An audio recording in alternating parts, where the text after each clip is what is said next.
Well, welcome to the Business Spotlight series. My name is Dan O'Brien. I'm a senior partner here at Action Coach in Central Texas. And today I have Rodolfo Egarter, who is the founder and CEO of Pluo. Very excited to be sitting down, having some conversation around business, around entrepreneurship, around all of this fun stuff when it comes to building, operating businesses, that sort of thing. So Rod, thank you so much for taking the time to be here with me today and kind of share a little bit of your story. We'll kind of peel back a few different things with as we go through some questions here. But I always like to start with just a little bit of background. And if you would, share with us a little bit about what your background is and tell us a little bit about the business. What is Pluo? All right, perfect. So first of all, thank you for inviting me here. It's an honor for me to be in the spotlight.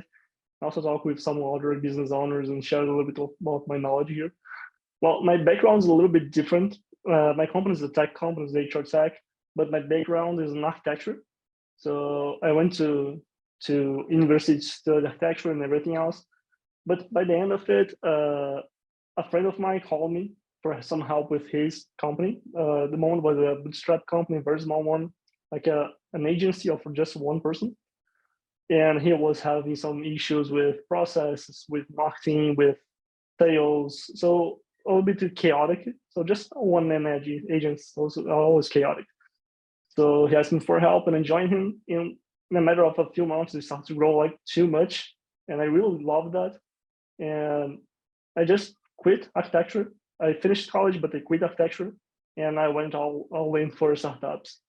So that was a very decisive moment for me at the time. At the time, I had 6 architectural projects in my hands and I had to hand over that for other friends and just join the road was exciting. And Pluo right now, at the moment, Pluo was acquired by another startup called XMV, a startup studio, was our investment in the moment. And we are HR Tech that connects people in Latin America with opportunities abroad. So basically, tech professionals all over Latin America. We're strongly in Brazil, but all over Latin America. And we find good place for them to work in US companies, European companies, but strongly in the US. So we have been working with companies in Austin, California, like all over the place, really. So it's been very, very exciting. Oh man, I have so many questions or areas that I want to Sure, ask about on this piece here. But we'll talk a little bit about the business itself first, and then we'll backtrack because I've got some sure. fun questions I want to ask around your journey and the hard pivot from architecture into the startup world. Yeah, But before we do, I always like to kind of set the stage for our viewers. We've had the opportunity to talk with so many different businesses in different growth cycles, from startups and kind of that journey versus the I don't know, mom and pop shop that's been around for 30 years, that sort of thing. So I always like to just kind of set the stage. And generally speaking, for the business today, what does that ownership structure look like? So you mentioned having it being bought out, that sort of thing. Like, what does that look like today? I mean, are you still sole founder of it? Do you have business partners? Is it outside investors at this point? Kind of just generally speaking, what does that look like for your business today? yeah, sure. So I have a business partner right now that's XMV, that's the startup studio that acquired part of Blue by the time. And we are an early stage company, so we just needed some investment to grow at the moment. And that's how we found it. Excellent.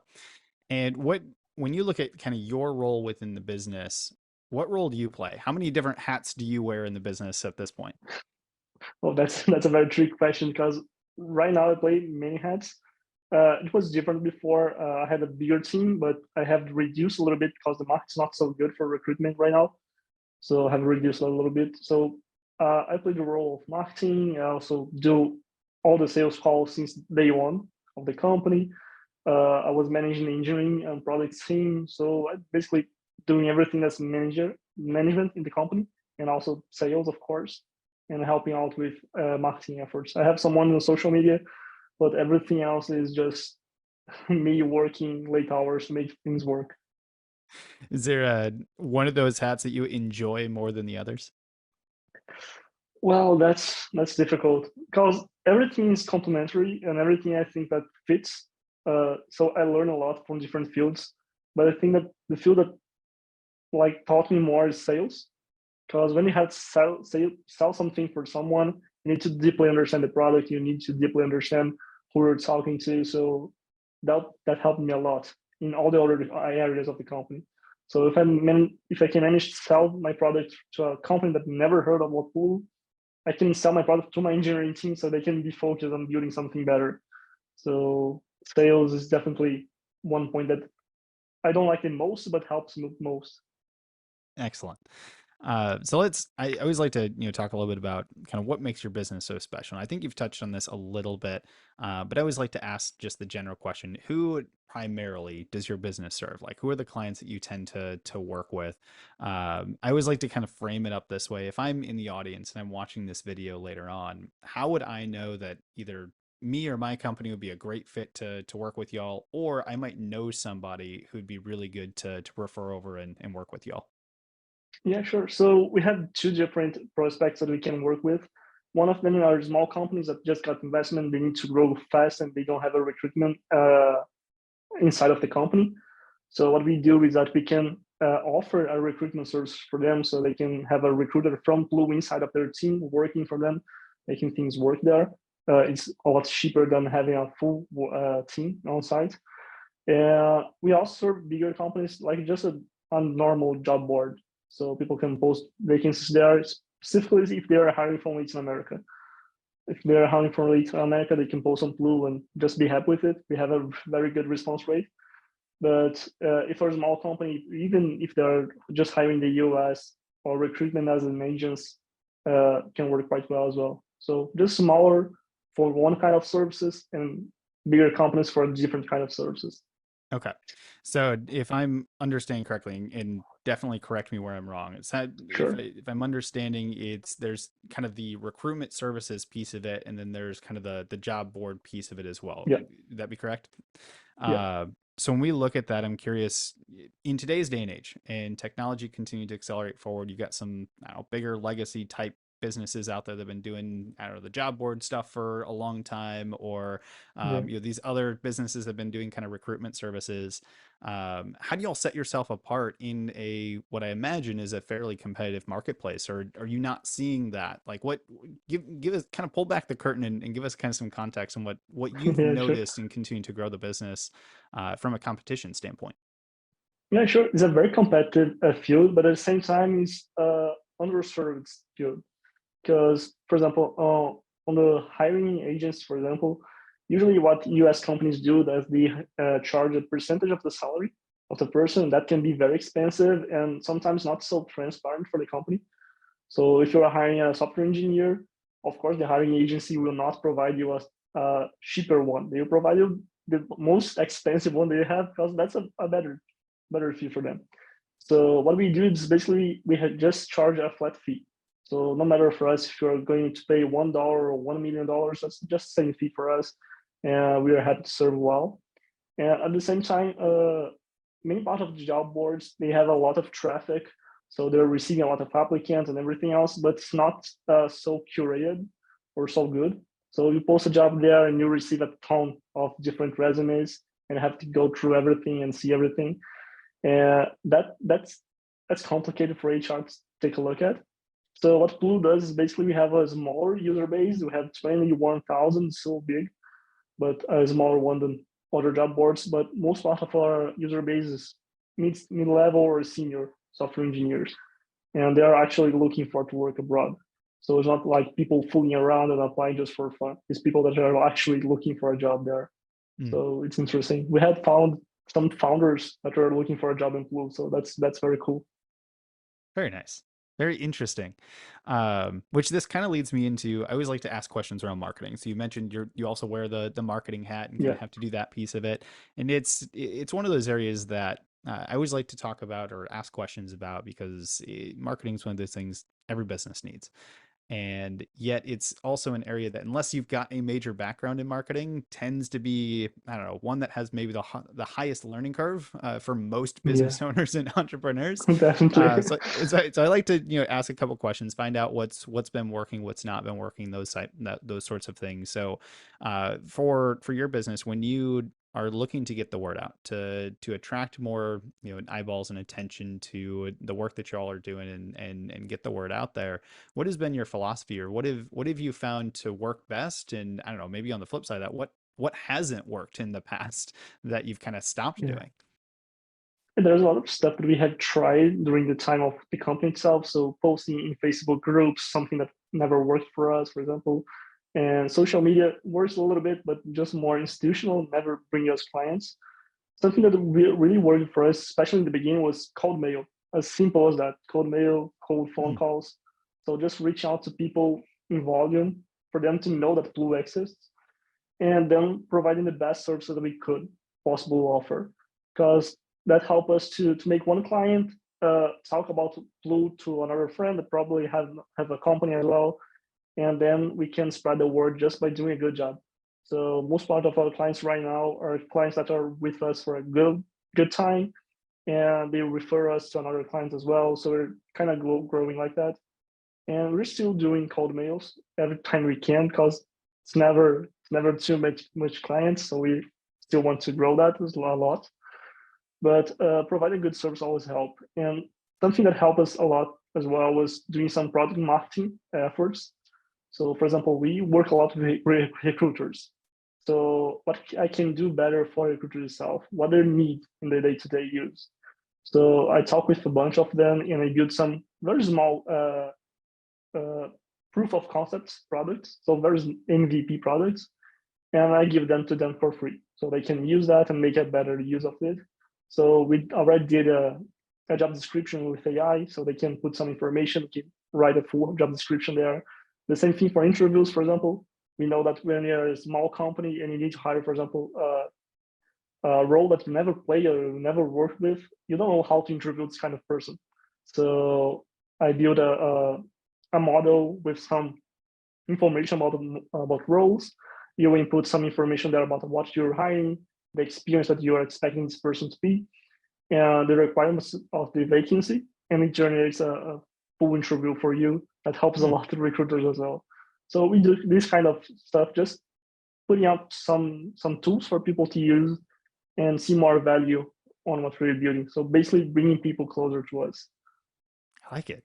I like it. So referrals, kind of different partnership type opportunities, in getting getting the product in the hands Yeah.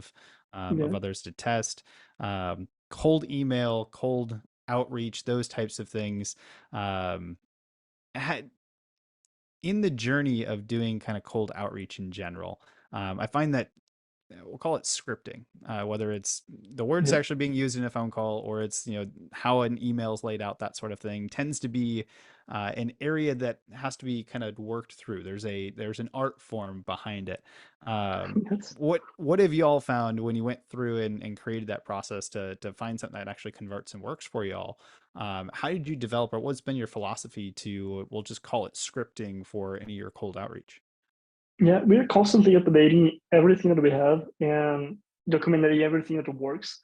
Because cold mailing is an artwork basically, because you have to test and change um, and make that more precise and more personal. And doing that in volume is very tricky as well. We have to be very concise in data that we are using. So basically, what I do is I analyze data on everything that I can. So I send out one email, I track that, I see if it's opening or not, if the link that there's clicked or not, if it's better to have a link or not.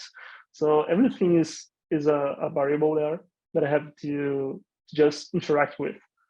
So in the beginning, I was writing like very big cold mails, and I noticed that no one reads big emails anymore. So I was just shortening that, but also very short emails. No one cares about it because it sounds like spam and sounds like something that's not official or not serious enough. So even finding the right size of the email is a tricky part.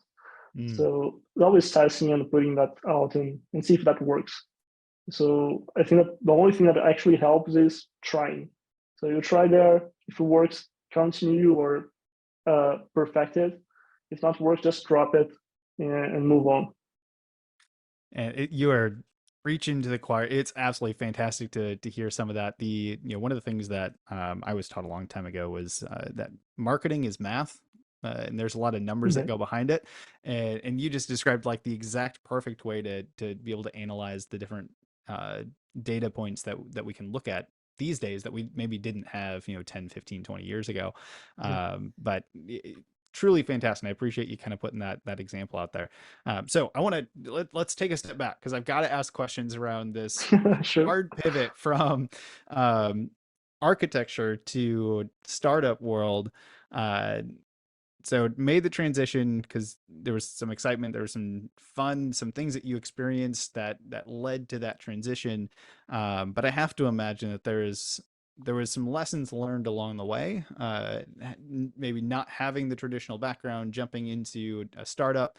What were some of the biggest things, or maybe the biggest learning curves that you had in making that transition from architecture to the startup world?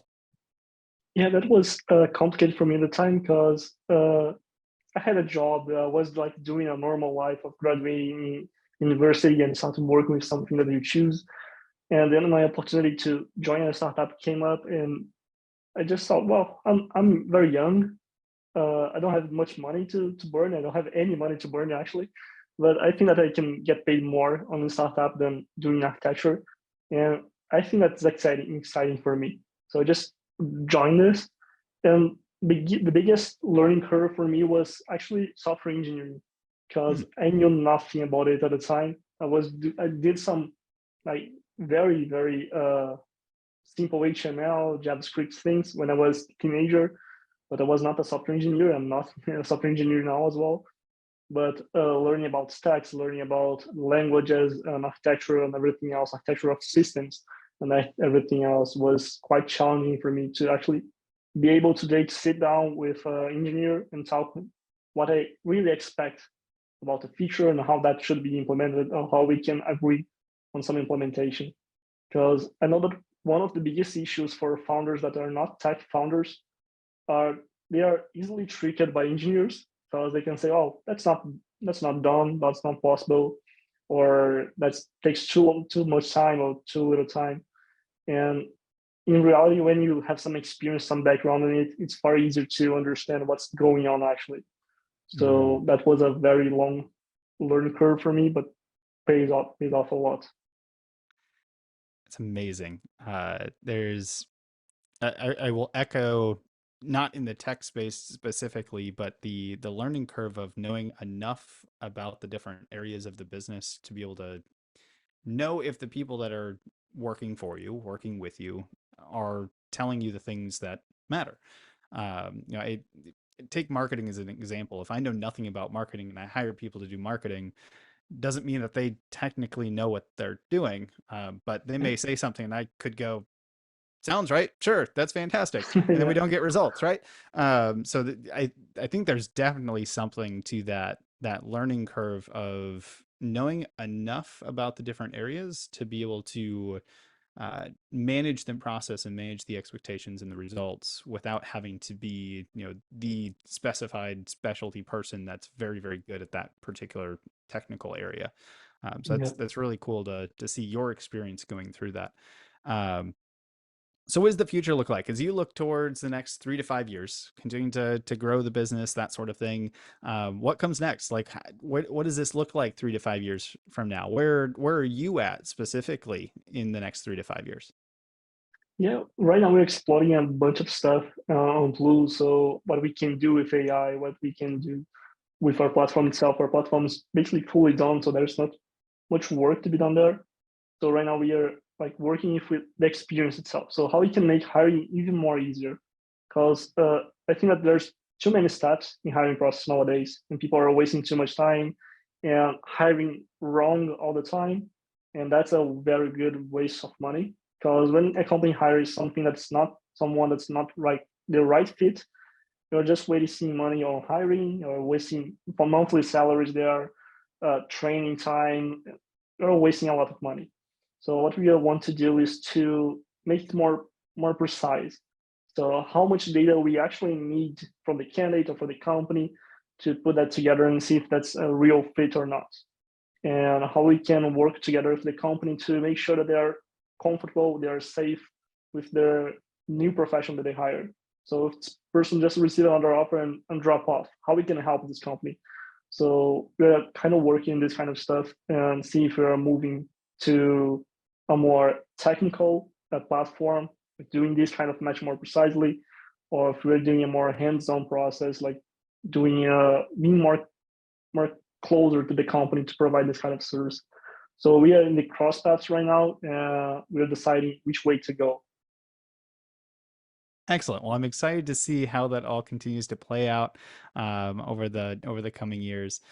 We've definitely covered a ton of ground here today. I do want to be respectful of time, so I've got a couple of rapid fire questions I like to kind of go Sure. through as we start to kind of wrap up our conversation here today. So, intention, quick, top head answers for each of these. I know we probably could get really deep into a couple of them if we really wanted to, but we'll go kind of top head answers for these here today.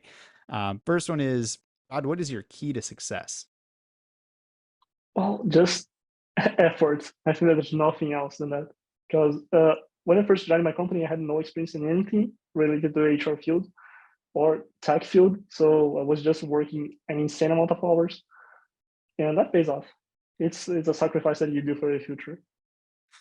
Beautiful. What is one piece of advice that you would give to other entrepreneurs? Well, learn about every field of your company. I love that. What is one book that either you've read very recently or you're currently reading? Well, one that I really like is called Mental Models. It's from Farming Street. It's on my shelf behind me.